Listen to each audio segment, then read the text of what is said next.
So I'm Liz Ashmead. I'm Director of Finance and Asset Management for the Diocese, which is essentially finance and property. This is the first of our webinars that we're launching as part of the Giving campaign on practical tools as to how to help you increase giving. And this one, as you know, is on giving mechanisms. It's going to encompass such things as the Parish Giving Scheme and some really interesting developments on that in recent months to make it more attractive to parishes to join. So we've got here today Leanne Howard-Ace, who has been doing work for us on the Giving campaign, as well as other things. And we've also got Helen Simpkins from the National Church. So I'm going to hand it over to Leanne to start proceedings, and it's very nice to see you all. Leanne. Fantastic, thank you, Liz. So I'm just going to share my slides. We've made all of these sessions over the coming weeks quite short, that you can fit in a lunch break so that everyone can easily access them and help everyone to get ready, as Liz said, for our generous giving campaign in the autumn. So we're going to be looking at a few different giving mechanisms today. Helen's going to kick us off very shortly to talk about legacies, and because that's something that we haven't really spoken about a great deal so far, we're going to focus a little bit more on that, and then we're going to talk about different cashless giving options around online giving, contactless, and also, as Liz already mentioned, some of the developments around the Parish Giving Scheme. We have had webinars in the last year on cashless and the Parish Giving Scheme, so what we're going to be bringing you today is really the latest updates. Because of everything the last 18 months has thrown at us, there have actually been quite a lot of developments with all of that digital giving to help churches be really geared up to make the most of that. So some great things to share with you then, and we should have lots of time for questions, but if you have points of clarification along the way, please do share, and you'll see this URL, which I will also put in the chat. This is just within the parish area on the diocese website. There's an area for giving and generosity. There's already a lot of resources there, and everything that you hear today, the recording from this session, should you wish to share with any colleagues, all of that will be on the website. So that's a key place to get all of your updates about the campaign and giving and generosity in general. But without further ado, I'm going to hand over to Helen. Thanks very much, Leanne, and thanks so much for inviting me to be here. And I have to apologise in advance if you can hear sort of whoops and shrieks of delight behind me as I'm speaking. I live next door to a primary school and it's currently lunchtime, so there's lots of screaming children very close by, so apologies for that in advance. So as Leanne said, I am a member of the National Giving team, and we support dioceses across the Church of England with every aspect of giving and generosity. And I am here to talk about how to encourage legacy giving in your parish, which is an area of giving that I'm really passionate about because it's such an invaluable low-cost way for you to support, for you to receive gifts that can have a really transformational impact on the ministry and mission of your church. And I want to start by sharing with you a short video that just encapsulates how valuable legacy gifts can be for churches, with the story of one church in Exeter Diocese where their mission and ministry was really transformed by a legacy they received. So I hope you can hear this. Leanne, can you give me a thumbs up if the sound's coming through? Okay.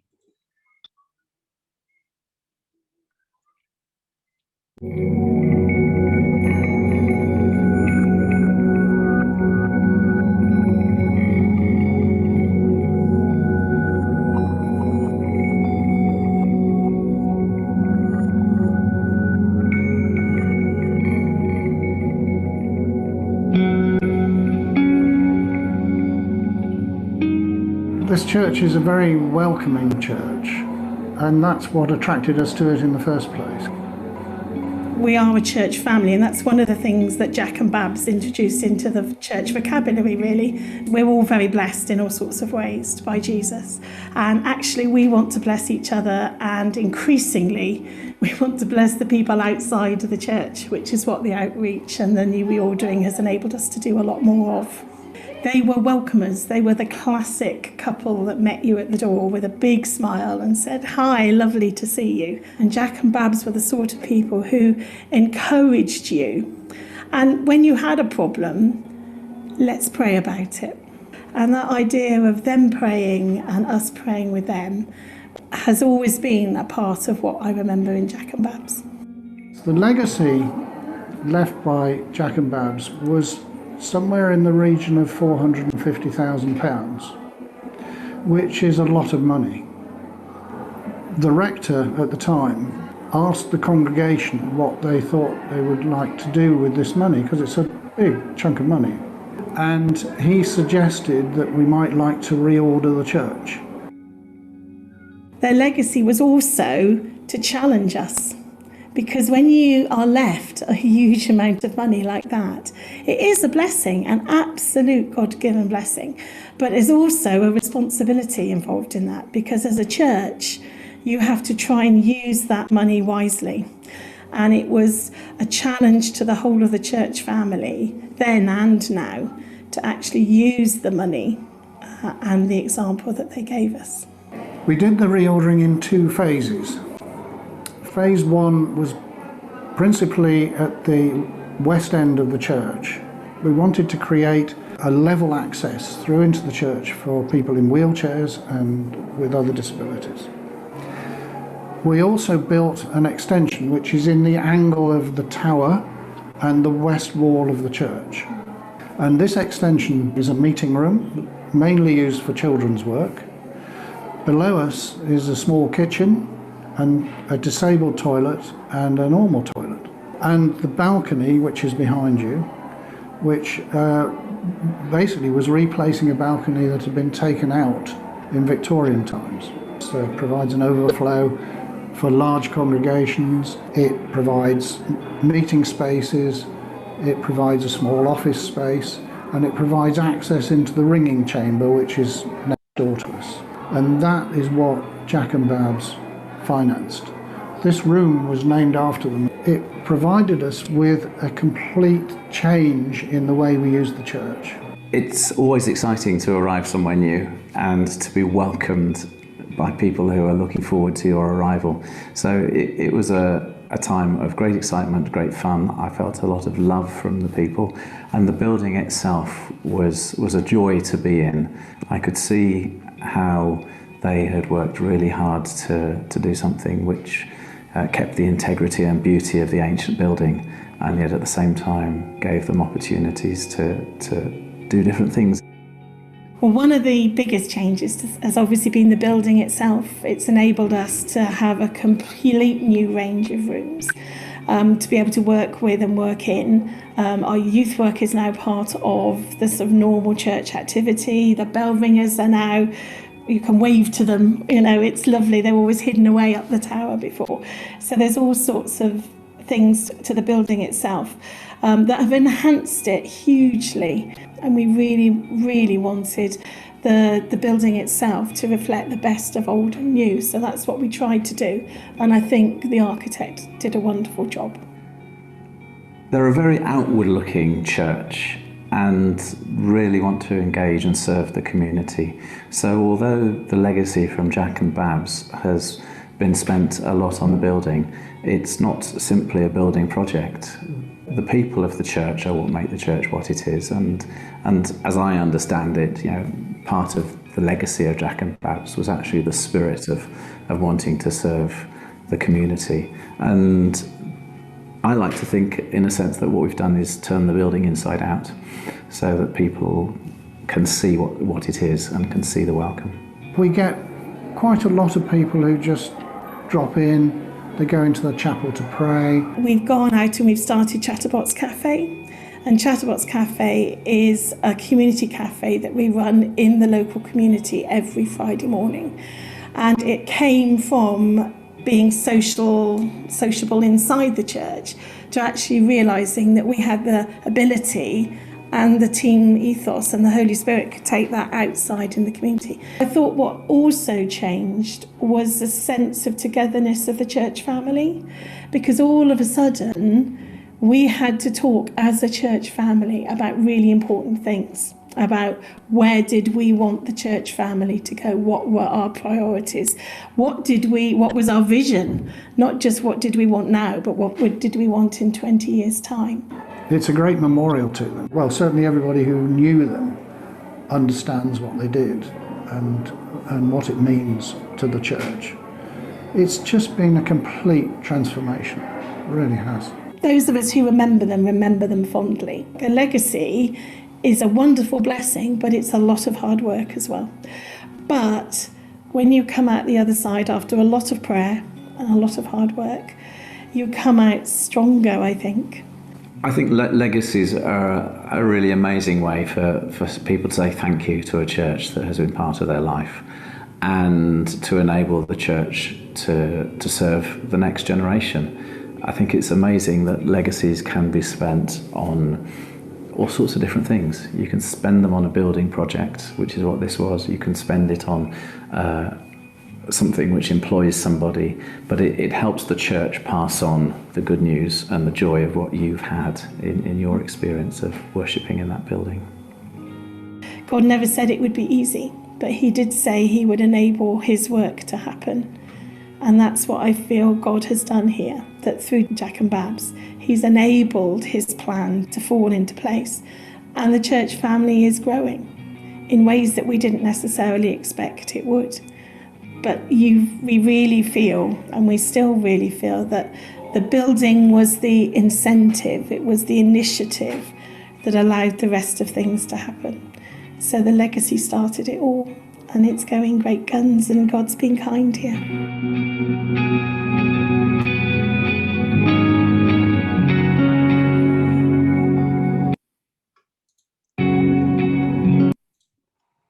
So I hope that video gives you a really fantastic sense of the power of legacy gifts. And I'm absolutely not expecting you to go out now and ask people to be leaving £450,000.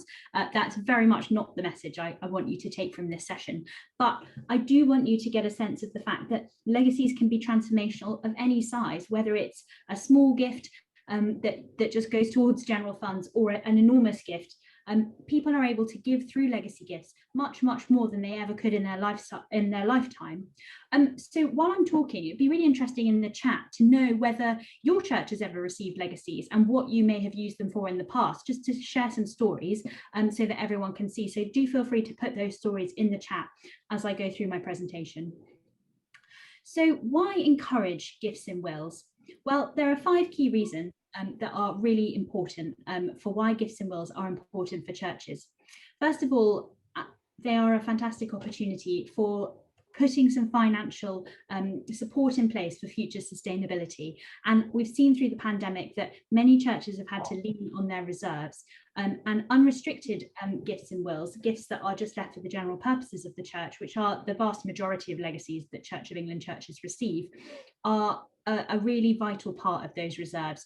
And ideally, we would want to spend them on special projects for our church that really help us to grow our mission and ministry.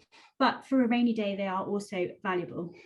They're a really low cost activity with the potential, as we've seen, of enormously high return. Legacy, encouraging legacies and promoting legacies is just about regularly talking in a very light touch way and having some material available to remind people that this is a way they can give to your church. And from that, which is a very low cost, perhaps the cost of some leaflets or just getting in touch with people through your normal channels, but the return can be very substantial.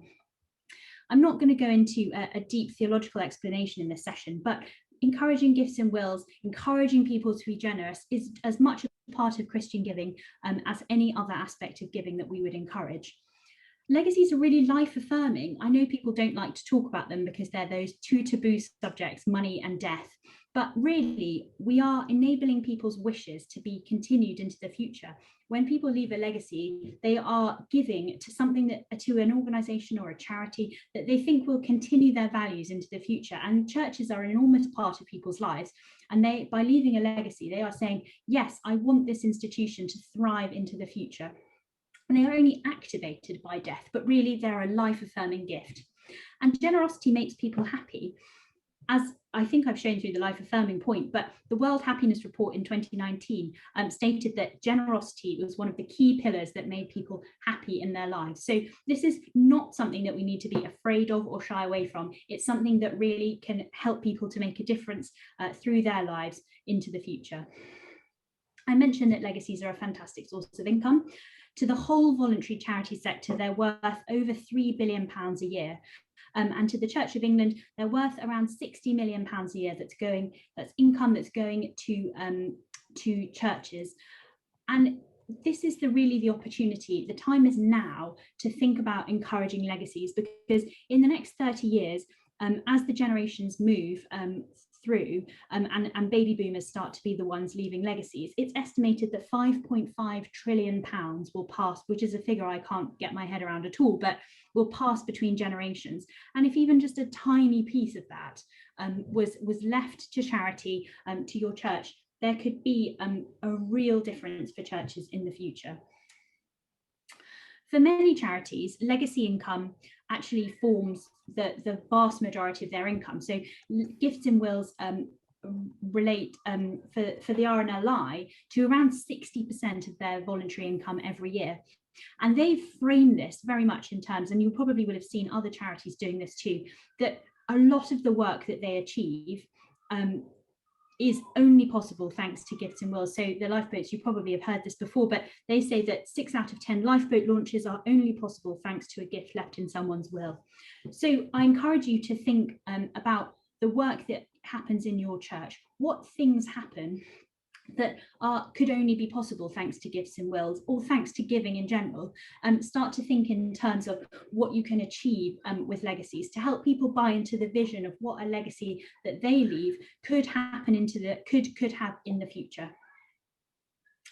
The good news, on the other hand, is that where you may feel you might be competing with some of the big charity names that we're all really familiar with, in fact, for people who are leaving just one charitable bequest in their will, the most popular cause is a place of worship. So for those people who may not wish to leave a charitable gift in their will, they are much more likely to leave a gift to a place of worship. So I think that we don't need to just think about people who would usually include a charitable gift. Everybody is potentially able to do this. But unfortunately, we have seen a recent statistic in some market research we did. We surveyed 2,000 Anglicans, and I'll put a link in the chat after my presentation to the findings of that survey. But that Anglicans were 3 times as likely to leave a gift in their will to charity as they were to their church. And I think this is largely because most people don't actually tend to think of churches as charities that can receive legacies as conventional charities would, even though churches, PCCs are set up in exactly the same way and can receive charitable legacies. So we need to get the word out there.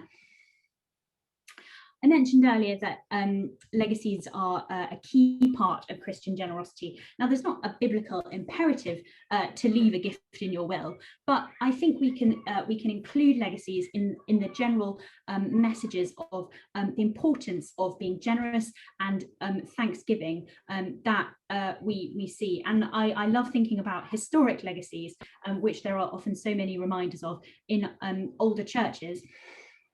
About benefaction, people leaving legacies or establishing trusts that would go on forever. And this one from Bobbingworth Parish in Essex, where Robert Bourne in 1663 left a legacy to the parish to clothe the poor, to the ancient and poor people forever. There's a clear understanding there that this will live on into the future. It's full of hope. These gifts are full of hope, which is at the heart of our faith. If you are a church or somebody who believes and agrees with tithing and encourages that, many people who are tithers will think about tithing their estate as well, and traditionally would leave 10%. to church or charity. So it's something that can that tithing can also be included in gifts and wills. But the final point I'd like to make on this slide is that you may have received legacies in the past and you're not sure who's left them or where they've come from. But frequently the family and friends of a loved one will leave a legacy on their behalf to an organisation that their loved one loves. So you may have people in your congregation who have died and you've received a legacy, but you may not know who that person, that legacy is from, but it has been given in memory of a loved one. This is becoming more and more of a common way of leaving legacy gifts. So at the heart of legacy giving is will writing, and this is something that the Church of England has been doing since 1660, encouraging since 1662 with the 1662 edition of the Book of Common Prayer, where clergy were encouraged and reminded to get their congregations to get their estates in order for the settling of their temporal estates while they are in health. It gives you peace of mind to get your estate in order. And this is something that we still encourage in 2020. We have a lovely leaflet available that you can order for free called Why Every Christian Should Have a Will, that sets out the key reasons why having a will is a really good thing to do and a key part of Christian stewardship, because you can settle your estates, you get peace of mind, and you can reflect modern family life. All your wishes are contained in a will that are not guaranteed to be enacted if you don't have a will in place and you die. So having a will is really important to make sure that your children are protected and your assets are distributed as you would like in life. So in order to get going with encouraging gifts and wills, we recommend 4 simple steps. The first is to visit this website called Church Print Hub. Again, we'll send the links around afterwards. But from this website, you can order lots and lots of legacy materials free of charge, including our free PCC Legacy Toolkit, which has all the information you need to encourage legacy giving, as well as examples of leaflets. There's some posters in there, bookmarks, things like that, that you can leave out in your church for people to take away. We would really encourage you to discuss making a legacy policy at a PCC meeting. This is a policy that sets out how you as a PCC will use legacies that you receive, whether you're putting them towards a discretionary fund or whether you will spend them by working with the family to decide what that person would like. We have template wording available again on the links that we will send round, but this is a really important step to make sure everybody's in agreement for how legacies should be used, which helps to encourage trust with future legacy givers. And finally, step 4 is talk about legacies, little and often, drip feeding approach in every way that you would talk about giving normally. So celebrating legacies that you've received, like the video I showed earlier, that mentioning things in your parish magazine. A nice way to do it is in thank you letters, is to thank givers that when you, if you thank your donors and you thank people who give regularly, to include a message such as thank you to everybody who has given this year and to everyone who's included the church with a gift in their will, just a really light touch way. You know, encourage your clergy to preach and teach about legacies and just mention legacies everywhere your church has a presence, online and physically. When you receive the slides, you'll see we have a few different suggestions for ways that you could include legacies. I mentioned the thank you letter already, but we have a suggested Facebook post on the right here, which shares a lovely story about a legacy that was left to restore some bells in a local church.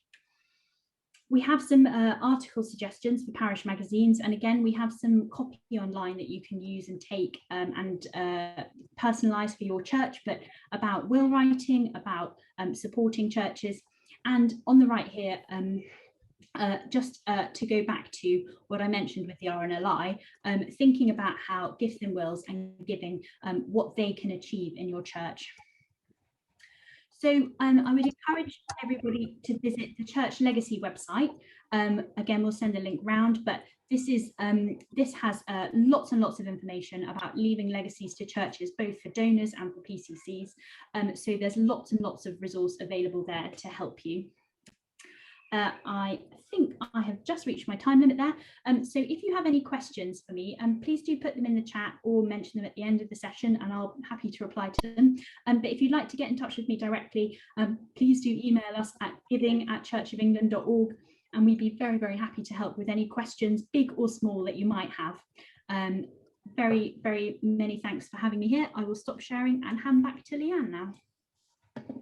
Great, thank you so much, Helen. I loved that story of how transformational that gift is. We have got a few questions for you in the chat, so we see how we can get through those. There's also from the there's 4 clergy stories which we've got on the diocesan website. Hopefully you've got my slides back now. And one of those talks about a local legacy that was left, and how they were able to fund some new youth ministry, and that was a much more modest legacy, but still very transformational. So I'm just going to give you these key updates on some of these other giving mechanisms, and some that are really pertinent for us at the moment when we're still very much in a hybrid world of online and offline gathering. So cashless giving, we were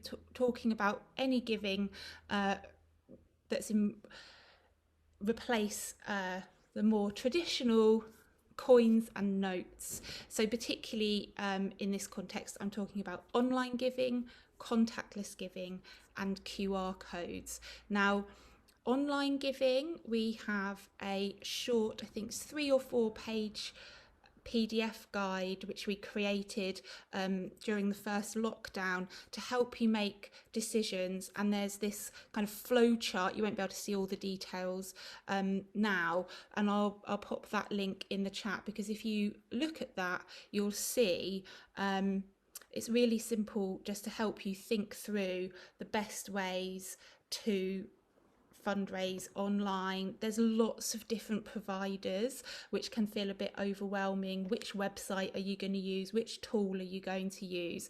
So this little flow chart will just help you think through the options, particularly depending on how you're already set up with your website and things. So that's one thing to think about with online giving. And I wanted to draw your attention particularly to Give a Little, because the parish buying team, who are also part of the wider national giving team with Helen, they have done a lot of hard work of testing loads of different things. They're always piloting new technologies and trying new suppliers, and then really helping to negotiate the best prices with those suppliers. So absolutely shop around, see what your own bank might offer, for instance, or if you've already got something built into your web functionality. But I would really encourage you to make parish buying a starting point when you're looking at all of these things, because they've got such a wealth of resources there. So they've negotiated some really good packages. So Give a Little allows you to set up an online page, but without having to have a separate account. You can also then access different contactless tap to give devices, and actually the premium package, which gives you all the different functionality on that, there's a group license at the moment, at least until the end of this year. So it's a really nice time to try that out, because you're going to benefit from that group package that the parish buying scheme have negotiated, and you can try some of that out. And some of the newest things to mention are there's some new contactless units using that system available, and there's a new widget, a little bit of tech that you can put onto your church near you page. I don't think that's pretty hot off the press. I only heard about this on Tuesday myself, but I think in the next month or so that will become available. So you can see some of the units here where you have your card reader, but you also have a small tablet built into that, so it's really easy for people to pick how much they want to give and then tap their card to give. And these ones on the right that are highlighted in the green circle, they can be left unattended, they can be fixed in, and I know that when we get back to more in-person meetings, and obviously churches can be open at the moment. I know there are some churches in the diocese that are on really popular walks and things like that, so you might get a lot of visitors, and especially people probably carrying less cash these days has only been heightened by the pandemic. So if you're in a place where you get a lot of walkers or people, other tourists popping in, having something there that can be left securely could be a really good way to be capturing gifts from them as well. So I am doing a bit of a whistle-stop tour just to give you the real hot off the press latest things that are available, and also just to show you what this will look like. So already you can add a link to any kind of donation page through your a church near you page. You can add a donation button and link that to wherever you choose. It could, it could be a Just Giving page, could be your own website. You might already be using Give a Little or something similar. But if you're using Give a Little, you'll then be able to actually get this slightly more expanded view where people can actually choose the amount that they want to give, and it puts them straight into that donation process. So another way to just make it really clear and simple and give people the really easy options to be able to give to you when they're moved to do so. So that's a few things on online giving and some of the latest developments that are available there.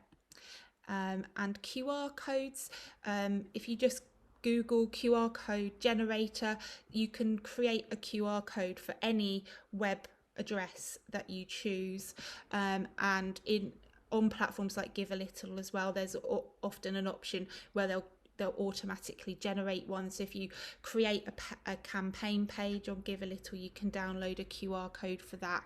And Grace, who's one of Helen's colleagues, shared this lovely example.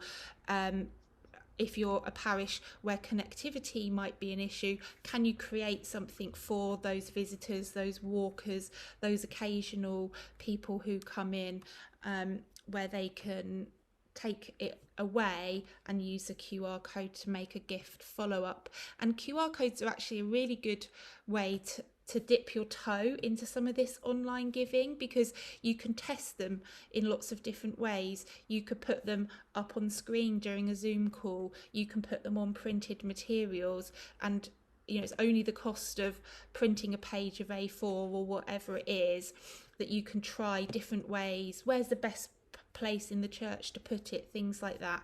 It gives you a very low cost opportunity to, I guess, dip your toe into some of this cashless giving. And then I just wanted to say a little bit about the parish giving scheme. So for those who are not aware of PGS, this is now a nationwide scheme that's available for dioceses to opt in. So Salisbury are part of the scheme, which means it's free for any church to join, and we have some churches that are really raising a lot of money. We've heard anecdotally, I know particularly in Oxford Diocese, where they have a high take-up of parish giving and people giving through direct debit through the parish giving scheme, that their income has really held up over the last year when people haven't been able to get into church in person. So we're always looking for opportunities just to encourage people to look at this, and perhaps your PCC have thought about parish giving scheme before and perhaps you've discounted it for some reason, but there's actually some new functionality that's just been added, which is the main thing I'm going to share. But the main things for the giver are that they retain control of how much they give, peace of mind because of the direct debit scheme, and the thing that I think makes the parish giving scheme really special is that people can opt in to annually increase their gift in line with inflation, and people will get a a notification so they can check, and maybe circumstances have changed and they don't want to do that, or they can't afford to do that. So they're very much in control. But I know that I've got, standing orders, or that I started 5-10 years ago, and that £10, £20, whatever, isn't worth as much as it was when I started those gifts. And actually not having to think about that and worry about it, I think, is a really great benefit for individuals with the parish giving scheme. It can help to reduce administration for treasurers, and knowing that you've got that constant income is obviously, any type of regular giving is beneficial for the church. But I just wanted to show this video that shows some of the latest things available from the parish giving scheme and their new digital service. The Parish Giving Scheme, or PGS for short, is a simple and safe way for you to support your local church.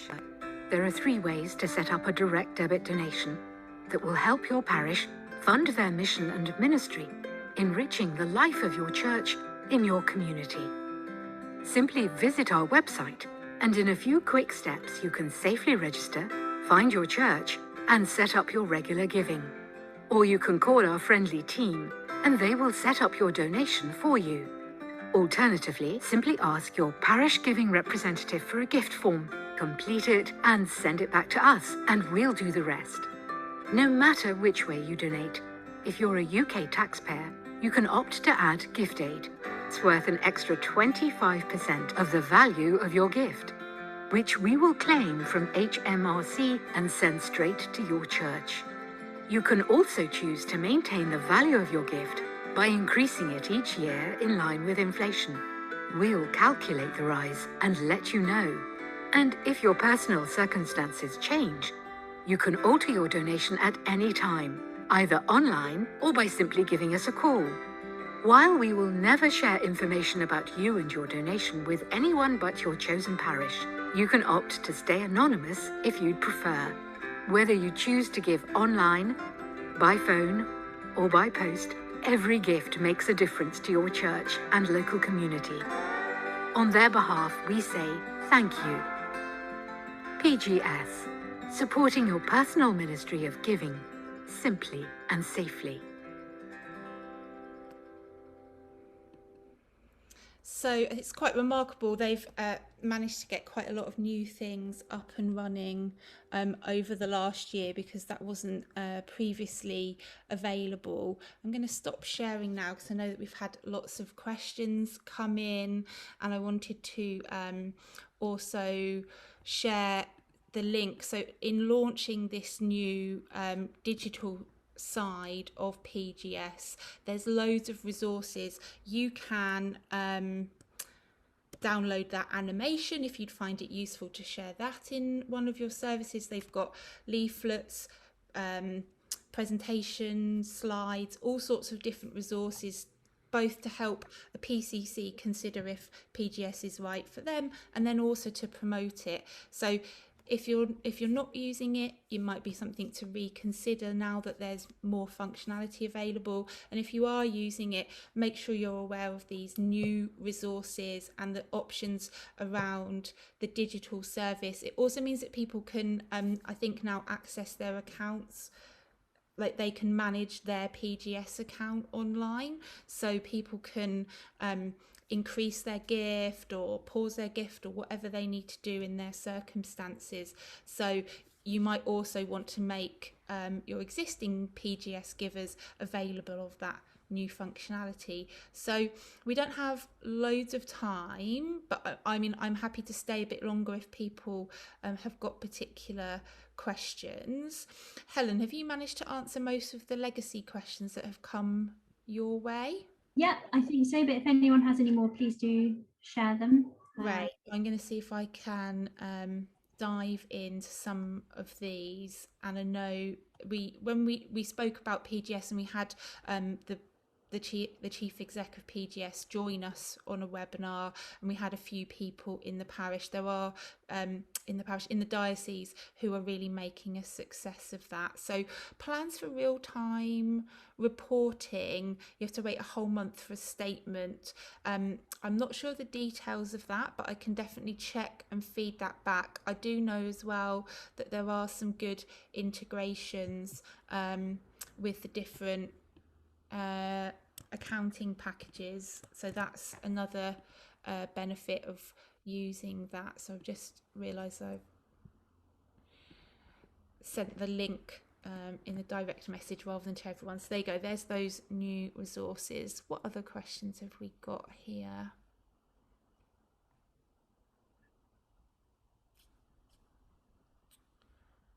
So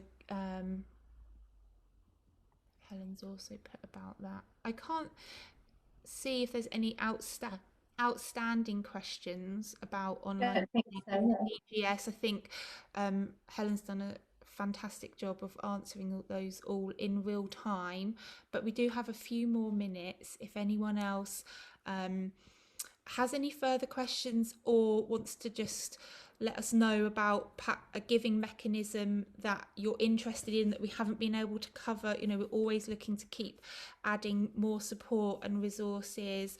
We thought that these were the most pertinent updates to share with you today, but we can always add extra things in. So please do pop in the chat or just unmute if you've got any final questions or anything else to share with us. I can see a hand up. Anthony.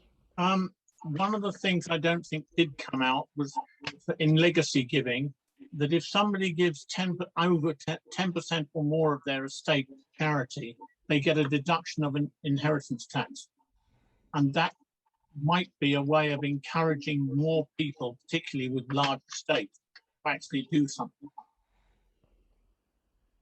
Yes, that's absolutely right. Thank you. Yeah, I think just saying it's, you know, it's a tax effective way of giving is a really nice added bonus and just gets people thinking about the benefits to them and their family as well. Thank you. Toby. The 10% is important. It's got to be at least 10% of their estate. Yep. That's great. Thank you. Toby's got a virtual hand up. Yeah, very quick one on the cashless devices. Yeah. I think it still said they all require connectivity. Any plans again, or are you aware of any good options that we could leave in the church and then take home to upload? Right. So those ones do all need connectivity to use that Give a Little system that offers online and cashless. I believe some of the good box ones that I think may be currently out of stock but are coming back into stock in the next couple of months, again available through Parish Giving. There are some options that don't require connectivity. Also, Parish Buying have got some great resources about improving connectivity in your church and maybe exploring those options. So that would be a good starting point to explore that if you are unfortunately not getting the 4G where you are. Okay, thank you. Could I just add there, Leanne, that we've also just got a relatively new unit on there from a company called Parish Charity that's also worth looking at, as well as the good box devices. Fantastic. So lots of options there. Brilliant.